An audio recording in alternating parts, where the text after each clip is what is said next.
दोस्तों, बड़ी खबर निकलकर सामने आ रही है। ईरानी इंटेलिजेंस का धमाका। इजरायल की असली कमजोरी क्या है, ईरान को लग गया पता।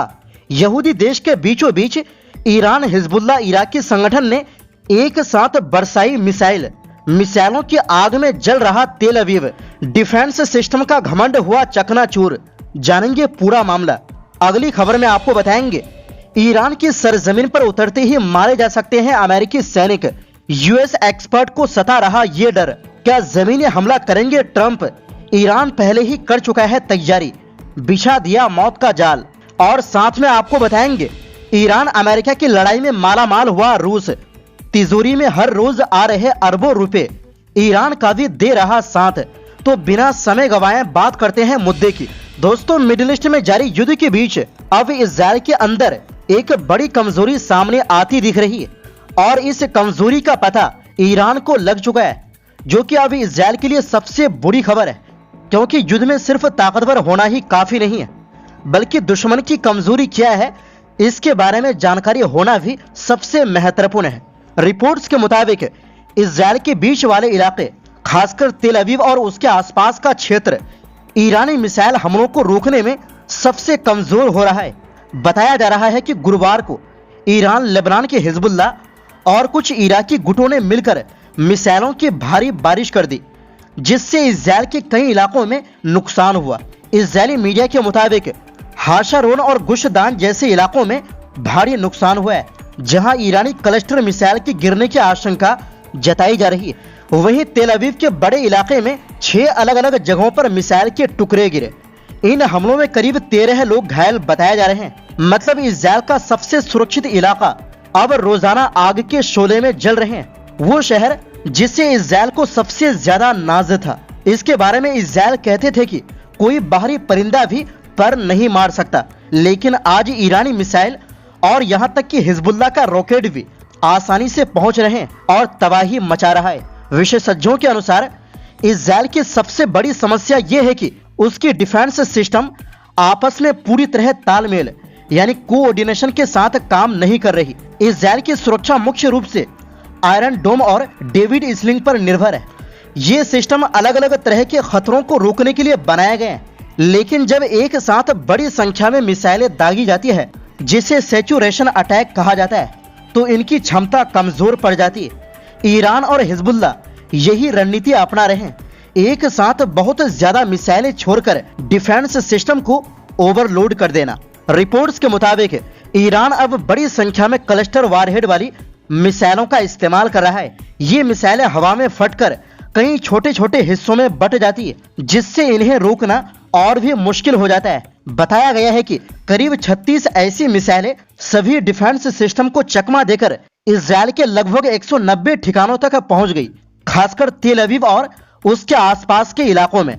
इन हमलों के बाद मरने वालों की संख्या कम से कम 22 तक पहुंच गई है, जबकि करीब 5000 लोग घायल बताए जा रहे हैं। ईरान के इस्लामिक रेवोल्यूशनरी गार्ड ने दावा किया है कि सिर्फ 24 घंटों में 129 हमले किए गए, जबकि हिजबुल्लाह ने 83 हमले किए और कुछ हमले इराकी गुटों की तरफ से हुए। यानी कुल मिलाकर एक ही दिन में करीब 230 हमले हुए, जिसने इजरायल की डिफेंस क्षमता पर भारी दबाव डाल दिया। ईरान की तरफ से यह भी दावा किया गया है कि उसने अमेरिकी aircraft carrier USS Abraham Lincoln को भी मिसाइल से निशाना बनाया, जिसके बाद उसे अपनी लोकेशन बदलनी पड़ी। वहीं दूसरी ओर दोस्तों, अमेरिका 26-27 दिनों की जंग के बाद भी ईरान में अपने गोल्स को हासिल नहीं कर पाया है और अब ईरान में ग्राउंड ऑपरेशन करने की योजना बना रहा है, जिसके लिए उसने मिडिल ईस्ट में अपने मरीन से भेजने शुरू कर दिए हैं। ईरान में अमेरिकी सैनिकों को जमीन पर उतारने से संघर्ष और बढ़ना तय है, लेकिन ट्रंप प्रशासन का कहना है कि वो होर्मुज स्ट्रेट को फिर से खोलना और तेल की सप्लाई को बहाल करने के लिए ऐसा कर रहे हैं। हालांकि अमेरिका का यह कदम उल्टा पड़ सकता है और ईरान की सरजमीन पर उतरते ही अमेरिकी सैनिक मारे जा सकते हैं। सुरक्षा जानकार कैसियन का कहना है कि ईरान की ओर भेजी जाने वाली 82वीं बटालियन हल्की पैदल सेना है और उतरते समय और बख्तरबंद वाहनों द्वारा हमला किए जाने पर असुरक्षित होगी। कैसियन ने आगे कहा कि खार्ग द्वीप पर कब्जा करने का कोई भी अभियान जोखिम भरा होगा, क्योंकि आसपास ज्यादा समर्थन नहीं है। डोनाल्ड ट्रंप के इस आदेश के बाद ईरान भी आमने सामने की लड़ाई की पूरी तैयारी कर रहा है। इस मामले पर अमेरिकी खुफिया रिपोर्टों से परिचित कई लोगों के मुताबिक ईरान हाल के हफ्तों में खार्ग द्वीप पर कंट्रोल हासिल करने के लिए अमेरिका द्वारा संभावित सैन्य अभियान की तैयारी के तौर पर वहां जाल बिछा रहा है और एक्स्ट्रा सैन्य कर्मियों और एयर डिफेंस सिस्टम को तैनात कर रहा है। CNN की रिपोर्ट के मुताबिक ट्रंप प्रशासन इस बात पर विचार कर रहा है कि क्या अमेरिकी सैनिकों का इस्तेमाल करके फारसी खाड़ी के उत्तर पूर्वी हिस्से में मौजूद एक छोटे से द्वीप पर कब्जा कर लिया जाए। ये द्वीप ईरान के लिए एक आर्थिक जीवन रेखा है, जहां से देश के लगभग 90% कच्चे तेल का निर्यात होता है।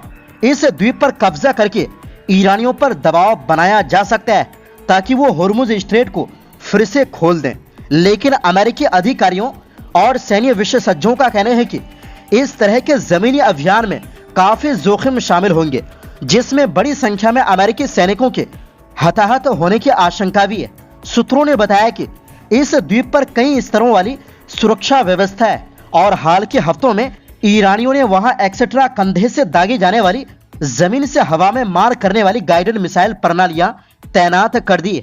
ईरान पहले ही कह चुका है कि वो अमेरिकी सैनिकों का इंतजार कर रहा है। सूत्रों ने बताया कि ईरान द्वीप के चारों ओर जाल भी बिछा रहा है, जिसमें एंटी पर्सनल और एंटी आर्मर माइन शामिल है। ये माइन समुद्र तट पर भी लगाए गए हैं, जहां राष्ट्रपति डोनाल्ड ट्रंप द्वारा जमीनी अभियान आगे बढ़ाने की स्थिति में अमेरिकी सैनिक संभवतः लैंडिंग होगी। इतिहास में भी अमेरिकी सैनिक ग्राउंड ऑपरेशन में बुरी तरह हारे हैं और इस बार सामने ईरान की सेना है, तो ट्रंप का ये कदम भारी पड़ सकता है। वहीं दूसरी ओर दोस्तों, ईरान और अमेरिका के बीच 27 दिन से जारी जंग ने मिडिल ईस्ट, यूरोप और दक्षिण एशिया को पस्त कर दिया है। दूसरी तरफ इस जंग से रूस मालामाल होता जा रहा है। अमेरिकी प्रतिबंध हटने के बाद रूस जमकर तेल बेच रहा है। तेल बेचकर रूस प्रतिदिन कम से कम 71 अरब रुपए की कमाई कर रहा है। पिछले 3 साल में तेल बिक्री से रूस की ये रिकॉर्ड कमाई है, क्योंकि यूक्रेन जंग के कारण 2022 में अमेरिका ने रूसी तेल पर प्रतिबंध लगा दिया था। द टेलीग्राफ ब्रिटेन के मुताबिक ईरान जंग के कारण रूस मार्च में 24 अरब डॉलर का तेल बेचेगा। प्रतिदिन के हिसाब से रूस 760 मिलियन डॉलर का तेल बेच रहा है। ये रुपए 71 अरब रुपए के आसपास है। रूस की कमाई कैसे बढ़ गई? नंबर 1, ईरान जंग के कारण होर्मुज स्ट्रेट लगभग बंद है। शर्तों के साथ ही इस रास्ते से जहाज गुजर रहे हैं, जिससे खाड़ी देशों से तेल की सप्लाई ठप पड़ गई। इसके कारण दुनिया के देश रूस से तेल खरीद रहा है। अमेरिका ने भी दुनिया के देशों को इसकी इजाजत दे दी है। नंबर 2, जंग के पहले तक रूस ऑफर पर तेल बेच रहा था, लेकिन अब रूस सामान्य दामों पर तेल बेच रहा है। कीव इंस्टीट्यूट के मुताबिक रूसी तेल $100 प्रति बैरल बेचे जा रहे हैं। इसकी वजह से रूस की कमाई में अचानक इजाफा देखने को मिला है। और नंबर 3, भारत और चीन जैसे देशों ने रूस से तेल खरीद की मात्रा को बढ़ा दिया है। आंकड़ों के मुताबिक भारत ने फरवरी 2026 की तुलना में मार्च 2026 में रूस से 72% ज्यादा तेल खरीदने का फैसला किया है। दरअसल फाइनेंशियल टाइम्स के मुताबिक जंग में रूस ईरान की मदद कर रहा है। रूस ईरान को खाद्य सामग्री के अलावा ड्रोन और हथियार भेज रहा है। पश्चिमी खुफिया अधिकारियों के हवाले से इस रिपोर्ट में यह भी कहा गया है कि रूस इजरायल और अमेरिकी ठिकानों की जानकारी ईरान को देता है। रूस इन जानकारियों को सैटेलाइट के जरिए जुटाता है। इन्हीं जानकारियों के आधार पर ईरान मिसाइल हमला करता है। रूस ने इन आरोपों को खारिज किया है। रूस का कहना है कि जंग में उसने सिर्फ ईरान को कुछ जरूरी दवाइयां भेजी है। तो दोस्तों, फिलहाल के लिए इस रिपोर्ट में बस इतना ही। फिर मिलते हैं एक नई रिपोर्ट्स के साथ।